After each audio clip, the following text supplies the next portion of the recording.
Letter 81 by Charles Lamb. Charles Lamb to William Wordsworth, P.M. January 30, 1801. Thanks for your letter and present. I had already borrowed your second volume. What most pleased me are The Song of Lucy, Simon's sickly daughter in The Sexton made me cry. Next to these are the description of the continuous echoes in the story of Joanna's laugh, where the mountains and all the scenery absolutely seem alive, and that fine Shakespearean character of the happy man in The Brothers. That creeps about the fields, following his fancies by the hour, to bring tears down his cheek, or solitary smiles into his face, until the setting sun write fool upon his forehead. I will mention one more. The delicate and curious feeling in the wish for the Cumberland beggar, that he may have about him the melody of birds, although he hear them not. Here the mind knowingly passes a fiction upon herself, first substituting her own feelings for the beggar's, and in the same breath detecting the fallacy, will not part with the wish. The poet's epitaph is disfigured, to my taste, by the vulgar satire upon parsons and lawyers in the beginning, and the coarse epithet of pinpoint in the 6th stanza. All the rest is eminently good and your own. I will just add that it appears to me a fault in the beggar, that the instructions conveyed in it are too direct and like a lecture. They don't slide into the mind of the reader, while he is imagining no such matter. An intelligent reader finds a sort of insult in being told, I will teach you how to think upon this subject. This fault, if I am right, is in a 10,000th worse degree to be found in Sterne and many novelists and modern poets, who continually put a sign post up to show where you are to feel. They set out with assuming their readers to be stupid. Very different from Robinson Crusoe, The Vicar of Wakefield, Roderick Random, and other beautiful bear narratives. There is implied an unwritten compact between author and reader. I will tell you a story, and I suppose you will understand it. Modern novels, St. Leon's and the like, are full of such flowers as these. Let not my reader suppose. Imagine, if you can, modest, and see. I will here have done with praise and blame. I have written so much, only that you may not think I have passed over your book without observation. I am sorry that Coleridge has christened his Ancient Mariner a poet's reverie.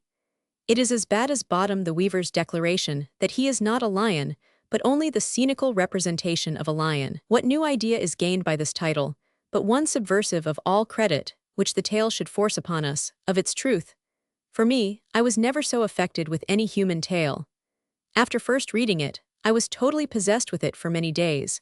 I dislike all the miraculous part of it, but the feelings of the man under the operation of such scenery dragged me along like Tom Piper's magic whistle. I totally differ from your idea that the mariner should have had a character and profession. This is a beauty in Gulliver's Travels, where the mind is kept in a placid state of little wonderments. But the Ancient Mariner undergoes such trials as overwhelm and bury all individuality or memory of what he was, like the state of a man in a bad dream, one terrible peculiarity of which is that all consciousness of personality is gone. Your other observation is, I think, as well a little unfounded. The mariner, from being conversant in supernatural events, has acquired a supernatural and strange cast of phrase, appearance, and see which frighten the wedding guest. You will excuse my remarks, because I am hurt and vexed that you should think it necessary, with a prose apology, to open the eyes of dead men that cannot see.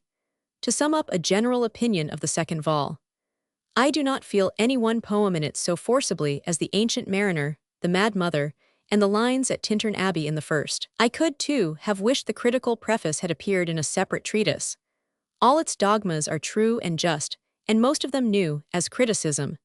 But they associate a diminishing idea with the poems which follow, as having been written for experiment on the public taste, more than having sprung, as they must have done, from living and daily circumstances. I am prolix, because I am gratified in the opportunity of writing to you, and I don't well know when to leave off. I ought before this to have replied to your very kind invitation into Cumberland. With you and your sister, I could gang anywhere, but I am afraid whether I shall ever be able to afford so desperate a journey. Separate from the pleasure of your company, I don't much care if I never see a mountain in my life. I have passed all my days in London, until I have formed as many and intense local attachments as any of you mountaineers can have done with dead nature. The lighted shops of the Strand and Fleet Street, the innumerable trades, tradesmen and customers, coaches, wagons, playhouses, all the bustle and wickedness round about Covent Garden, the very women of the town, the watchmen, drunken scenes, rattles, life. Awake if you awake at all hours of the night, the impossibility of being dull in Fleet Street, the crowds, the very dirt and mud, the sun shining upon houses and pavements, the print shops, the old bookstalls, parsons cheapening books, coffee houses, steams of soups. From kitchens, the pantomimes, London itself a pantomime and a masquerade. All these things work themselves into my mind and feed me, without a power of satiating me. The wonder of these sights impels me into night walks about her crowded streets, and I often shed tears in the motley Strand from fullness of joy at so much life.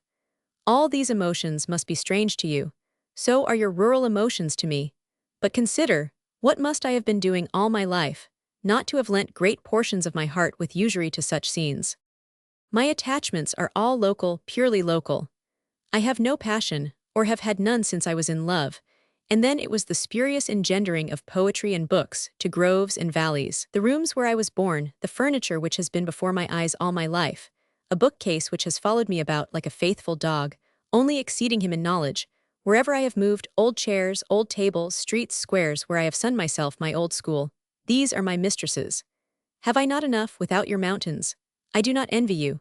I should pity you did I not know that the mind will make friends of anything. Your sun and moon and skies and hills and lakes affect me no more, or scarcely come to me in more venerable characters, than as a gilded room with tapestry and tapers, where I might live with handsome visible objects. I consider the clouds above me but as a roof, beautifully painted but unable to satisfy the mind, and at last, like the pictures of the apartment of a connoisseur, unable to afford him any longer a pleasure. So fading upon me from disuse have been the beauties of nature, as they have been confinedly called. So ever fresh and green and warm are all the inventions of men and assemblies of men in this great city. I should certainly have laughed with dear Joanna. Give my kindest love, and my sisters, to Dee and yourself, and a kiss from me to little Barbara Lewthwaite. Thank you for liking my play. This is the first, and perhaps the finest, letter from Lamb to Wordsworth that has been preserved. Wordsworth, then living with his sister Dorothy at Dove Cottage, Grasmere, was nearly 31 years of age. Lamb was nearly 26. The work criticized is the second edition of the Lyrical Ballads. The second and sixth stanzas of the poet's epitaph ran thus: A lawyer art thou. Draw not nigh, go, carry to some other place the hardness of thy coward eye, the falsehood of thy sallow face. Wrapped closely in thy sensual fleece, O turn aside, and take, I pray, that he below may rest in peace, thy pinpoint of a soul away. St. Leon was by Godwin. Of the Ancient Mariner, a poet's reverie, Wordsworth had said in a note to the first volume of Lyrical Ballads, The poem of my friend has indeed great defects.